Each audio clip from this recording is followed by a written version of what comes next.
Good morning students. आज हम लोग आपकी पाठ्य पुस्तक का जो चैप्टर नंबर 2 है उसको हम जो द्वितीय भाग है उसके अंतर्गत इसे पूर्ण करेंगे। ठीक है, तो देखिए, गृहम आगत्य तया मंजूषा समुद्घटिता तस्या महाहाराणि हीरकाणि विलोक्य सा प्रहर्षिता तद धनिका च संजाता। घर आकर उस बालिका ने उस मंजूषा को, उस पेटी को खोला।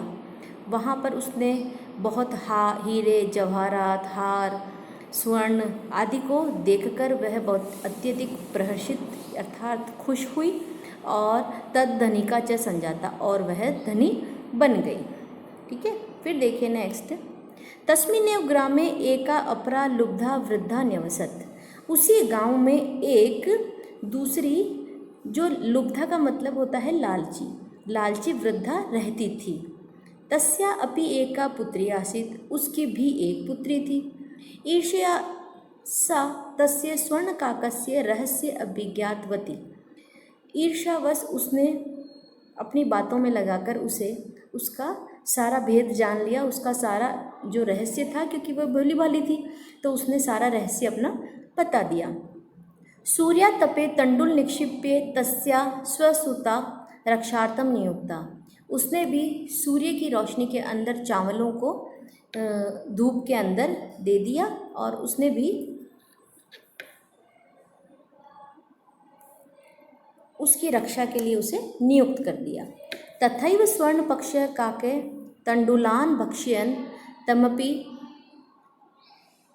तामपि तत्रैव अकार्यत।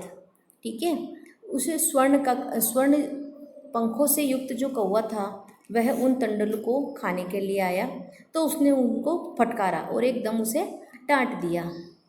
प्रातस्तः गत्वा सा काकम निर्भयसन्ति प्रोवाचत भो नीच काकय अहम आगता मह्यम तंडुलान प्रयच्छ।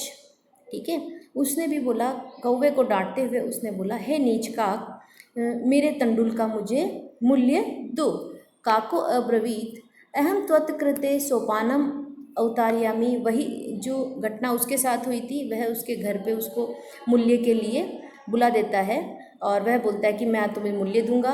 तो उसने कौवे को बालिका ने डांट दिया, तो बालिका के डांटने से उस कौवे ने बोला, तुम मेरे घर आ जाना और मैं भी तुम्हें भी उन जो चावल जो मैंने खाए हैं उनका मूल्य दे दूंगा। ठीक है, गर्वितया बालिकया प्रोवाक्त स्वर्णमयेन सोपानेन अहम आगच्छामि परम स्वर्ण काकस्कृते ताम्रमय सोपानम प्रायच्छत। परंतु वह गर्वित घमंडी लड़की थी, इस वजह से उसने कहा कि उसने स्वर्ण, रजत और तांबे के सीढ़ियों के बारे में पूछा तो उसने कहा मैं तो सोने की सीढ़ी से आऊँगी, परंतु उसने तांबे की सीढ़ी उतारी। ठीक है, फिर देखिए, स्वर्ण काकस तथा भोजनमपि ताम्र भोजने यकार्यत।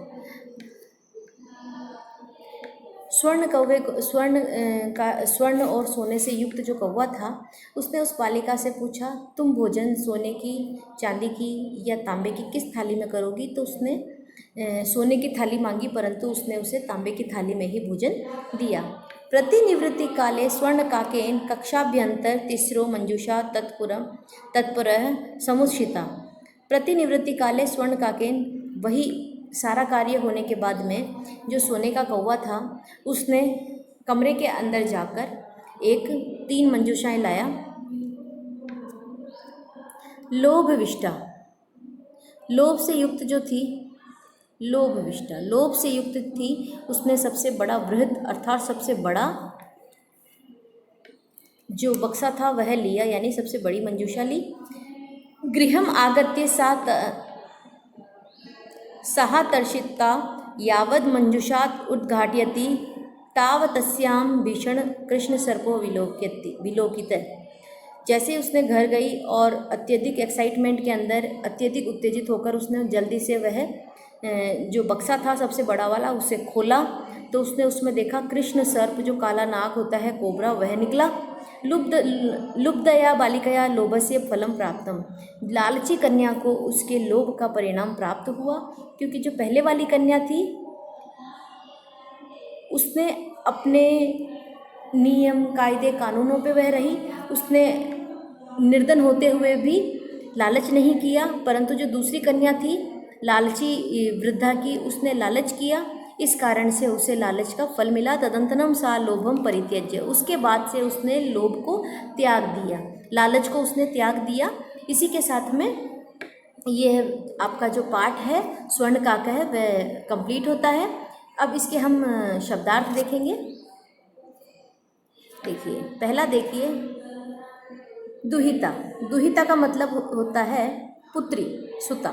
स्थाल्याम अर्थात थाली में, खगेभ्य अर्थात पक्षियों से, समुड्डीय मतलब उड़कर, उपजगामः है अर्थात पास पहुँचा, स्वर्ण पक्ष अर्थात स्वर्णमय पंख अर्थात सोने के पंखों वाला, रजत चंचू अर्थात चांदी की चोंच वाला, तंडुलान अर्थात चावलों को, निवारयंती अर्थात रोकती है, माँ शुच है अर्थात दुख मत करो, सोच मत करो, प्रोवाच कहा, प्रहर्षिता खुश हुई, प्रासाद अर्थात होता है भवन, बड़ा भवन या बिल्डिंग जो भी होता है, महल, गवाक्षात अर्थात खिड़की, सोपानम सीढ़ियाँ, अवतार्यामी उतारता हूँ, आससाद अर्थात पहुँचा, विलोक्य देखकर, प्राह प्राह